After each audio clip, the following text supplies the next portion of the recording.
Hello everyone, welcome into my Hades 2 Olympian update keepsake tier list. Up in the S tier, we're gonna have the keepsakes that are most impactful, most likely to help you secure a win for a run.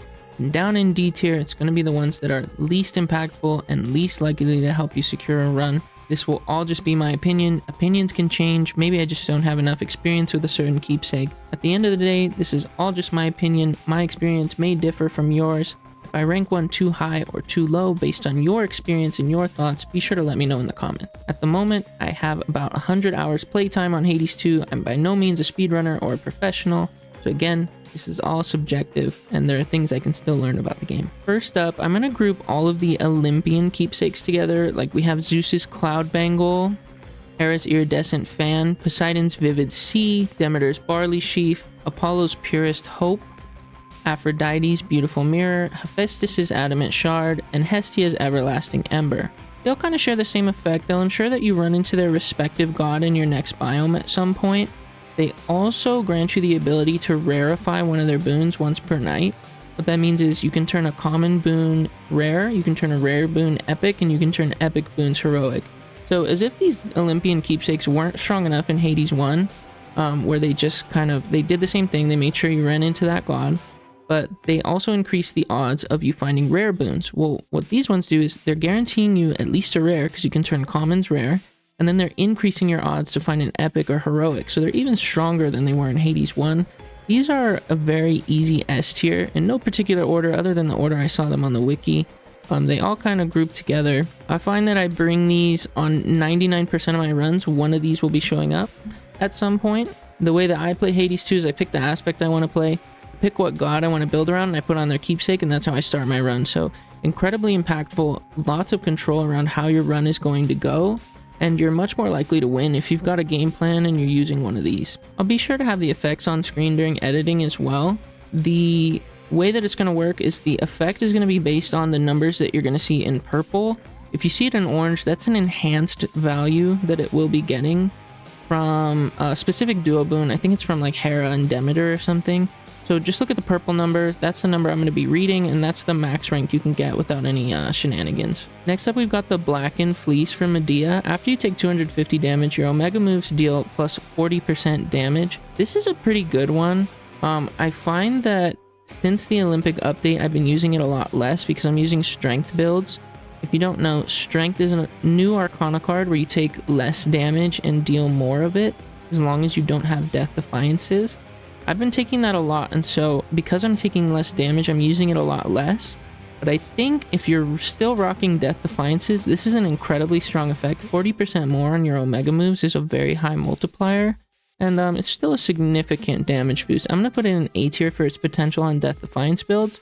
On Strength builds, it's not really useful. I might have put it in B tier, but it has potential if you're still using Death Defiance. I'll put it in A. The Aromatic Phial from Narcisus. Fountains restore 10% more health, and the next one makes random common boons of yours heroic.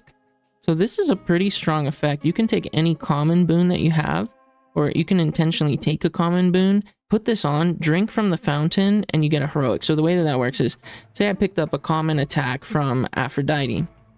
I clear the boss, I go into the little keepsake fountain room. Before I drink from the fountain, I put on the Phial, and then I drink from the fountain. Now all of a sudden, I've got a heroic Aphrodite attack, which is a huge boost to damage output. I think if you're using this wisely, it might be an A tier. You can bump up from common to heroic just from drinking a fountain. I'm torn B or A. I don't always take commons. You kind of have to plan around it a little bit. I usually wind up with like a rare or an epic and don't look out on finding the common of what I want.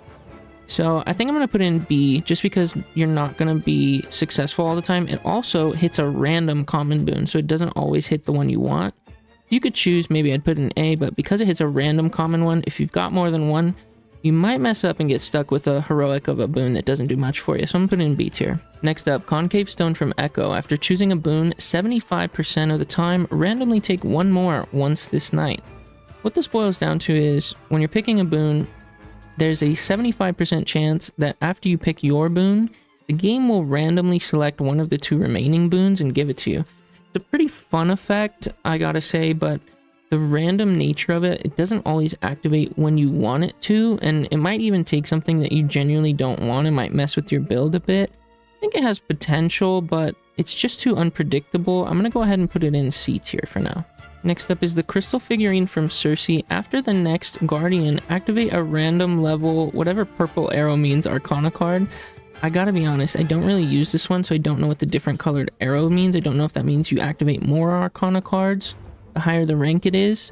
But, you know, if I really want a certain arcana card, I'm just gonna turn it on. Like, I'm not gonna rely on this to hopefully activate it after the next guardian.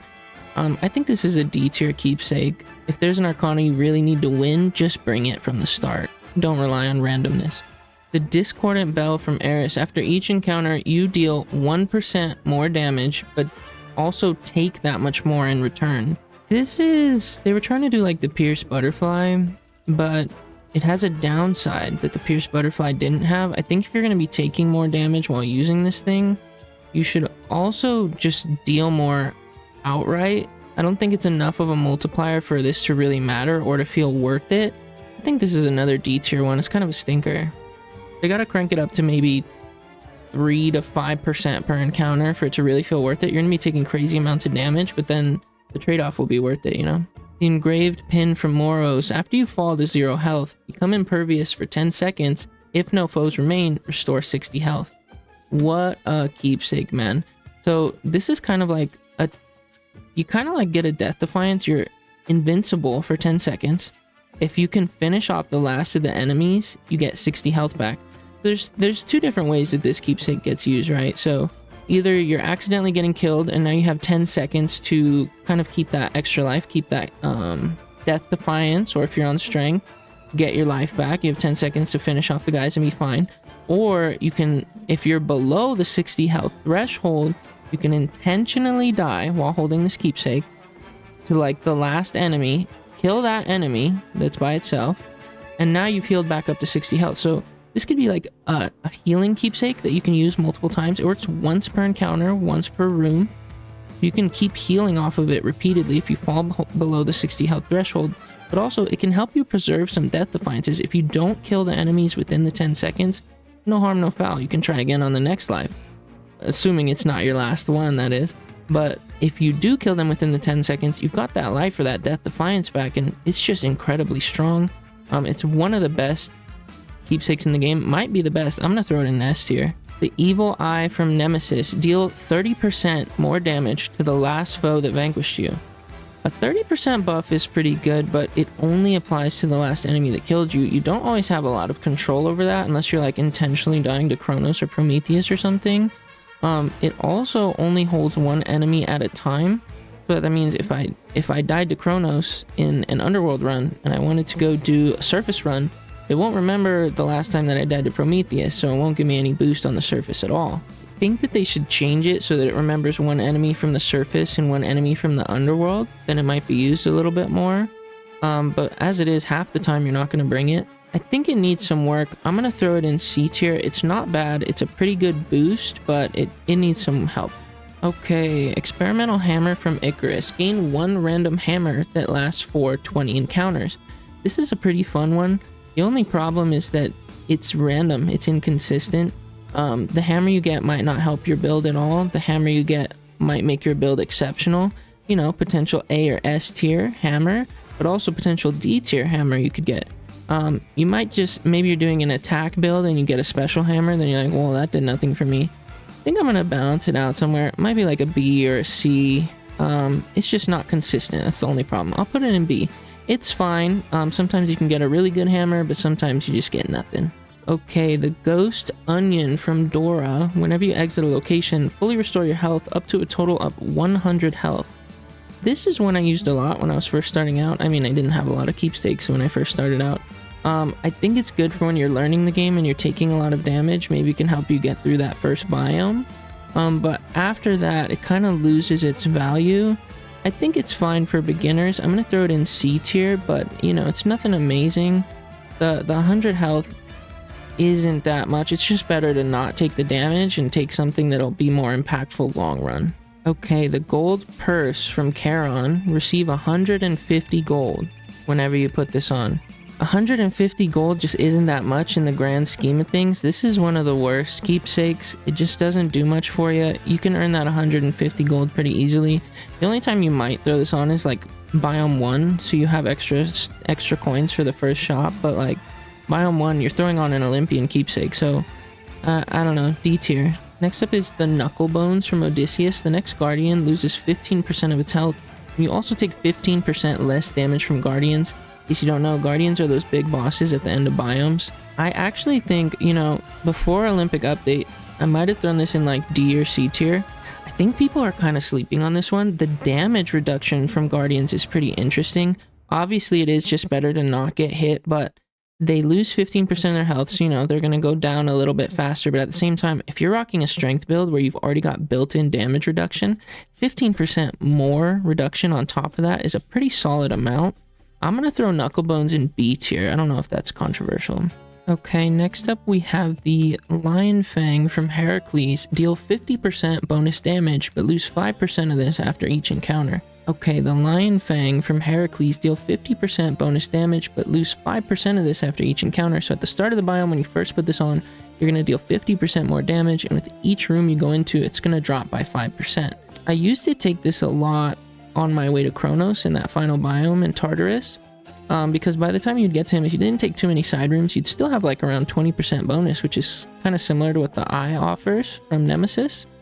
But I'd get an even more significant bonus on the way to Kronos, so felt pretty good there. I don't take it too much nowadays, especially with Olympus feels really long. It feels like there's so many rooms on the way to Prometheus. I think this is a high B tier for now. The depreciation is pretty significant, but I think that's intentional so you don't stay too strong for too long. Okay, next up is the Luckier Tooth from Skchelemeus. After you fall to 0 health, automatically restore 101 health once this night. This is an extra death defiance. It brings you up to 101 health as long as you have that much. This is really good for death defiance builds. Newer players that just can't make it all the way on the death defiances that they have. It's not good for strength builds. It's not good if you want to run into Athena, for example, want to rock a strength build. I think this is an A tier, maybe a low A tier. You're never going to bring it on a strength build, but on death defiance build, for a newer player especially, it's a really significant effect to be able to have an extra life. Metallic Droplet from Hermes. You move, strike, and channel 20% faster for the next 300 seconds. That's about 5 minutes. So for most of the biome, if you're going fast, which most of us do, if you're playing with the timer, you're playing with the higher heat, you're going to be channeling, moving, and striking 20% faster. If you don't get through the biome fast enough, you know, you have the boost for most of it. I think this is a good A tier keepsake. If it lasted a little longer, it might be a little too strong. So I think it's good where it's at. It's pretty strong. Moonlight Beam from Selene. A reward from Selene is likely, and the next path of stars you find grants you +5 bonus points upgrades. I don't find myself bringing this really, unless I'm going for like maybe a silly hex build I want to do. Hexes are usually just something I kind of happen across, not something I build around. I think we're still learning about hexes and their potential. I'm going to throw it in like low B tier, maybe above the bones. I'll put it there. The extra Path of Stars upgrades it grants you is pretty nice, so I'm gonna leave it there. I think it's fine. I don't know if it's great, but it's fine. Silken Sash from Arachne. Gain +20 armor, and while you have at least 1 armor, gain 4 armor after each location. So you'll start off with 20 armor, and say you don't get hit with each room, you'll gain +4, so you'll be at 24 armor, 28 armor, 32 armor, and so on and so on. This, I think people are sleeping on the Silken Sash. If you're getting armor boons from, say, Hephaestus, and you throw this on, you can keep your armor up for pretty long, especially if you're rocking a strength build where your armor is effectively doubled because all damage on you is cut in half. So I think the Silken Slash is stepped on a little bit. I'm going to put it in low A tier. I think people are undervaluing this one. Pretty good for keeping your armor up, and armor helps you stay alive, especially on strength, so I think it's better than some people are giving it credit for. Silver Wheel from Hecate. This one got reworked in the Olympic update. While you channel your Omega moves, everything moves slower for 2 seconds. I think people are sleeping on this one too. I haven't really seen too many people talking about the Silver Wheel from Hecate. It's replaced the Sorceress, which used to be the Arcana card that slowed down time. You can regain that effect by just putting on this keepsake. I like throwing this on, maybe Final Biome against Prometheus. He doesn't really give you a lot of time to charge up your Omegas, but you throw this on, you've got all the time in the world to charge up those Omegas, especially on like the skull or the axe, whatever. So this is a really strong effect. There's a reason they took it off the Arcana cards. It was really strong to be able to bring all the time. They want you to think about when you can have it a little bit more. I think this is a high A tier keepsake for me now. Don't sleep on this one. Give it a try, maybe on skull or on axe. It's definitely worth your time late game if you don't have too much stuff that's speeding up your Omega charge. Next up is the Transcendent Embryo from Chaos. Gain a random epic Chaos blessing once this night. Every 8 encounters, replace that blessing. So you just get a free Chaos buff without the curse. So that's great. You don't have to deal with the downside that Chaos boons usually come with. You just get the blessing right away. The only downside is it's random what you get and it might not help you, but most of them are really good. I'm going to throw this in low A tier. Actually above these guys, mid high A tier. It's a really strong effect to be able to get a Chaos blessing without having to deal with the curse. So it's just really good. The only downside is you don't really know what you're going to get from it. The White Antler from Artemis, also recently reworked. For the next region, gain 30% chance to deal critical damage, but you have a maximum health capacity of 30 health.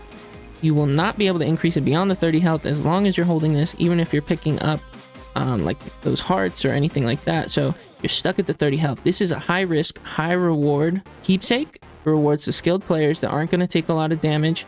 You know, if you're playing on strength, you've effectively got 60 health instead of the 30 because you take 50% damage. I think this is... I'm gonna put it in high B tier. The health restriction kind of sucks, but on strength, it's not as bad. I'm gonna throw it there. Next up, the 2 new keepsakes from the Olympic update. First, we have the Fig Leaf from Dionysus. I should have this pulled up so I know what it does. Most encounters, basically anything that's not a guardian, has a 50% chance to be blissfully free of any foes 3 times this night. So up to 3 times, you have a 50% chance to not have to deal with a room full of enemies or even mini bosses. It also can let you skip mini bosses, which is the strongest part of this effect. For speedrunners, it's insane. For high heat players, it's insane. You can save on the timer. For casual players, it's insane because you just don't have to deal with a whole room that could have done some damage to you, cost you a life, or cost you your run. I'm going to put this at the bottom of S tier. It's a really strong effect.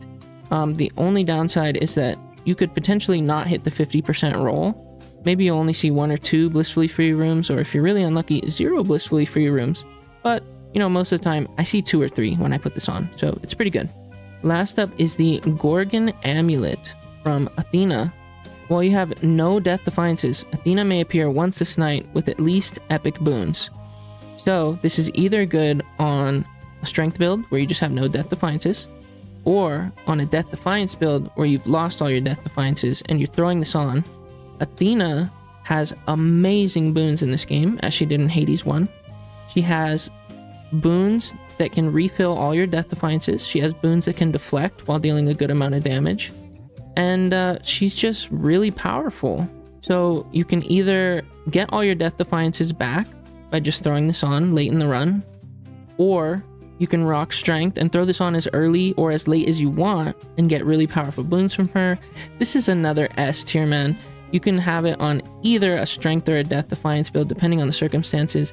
If you're rocking death defiance and you've still got them all the way to Chronos though, you're not really going to be able to make use of this. But other than that, it's really strong. It's kind of a toss-up which one is stronger here.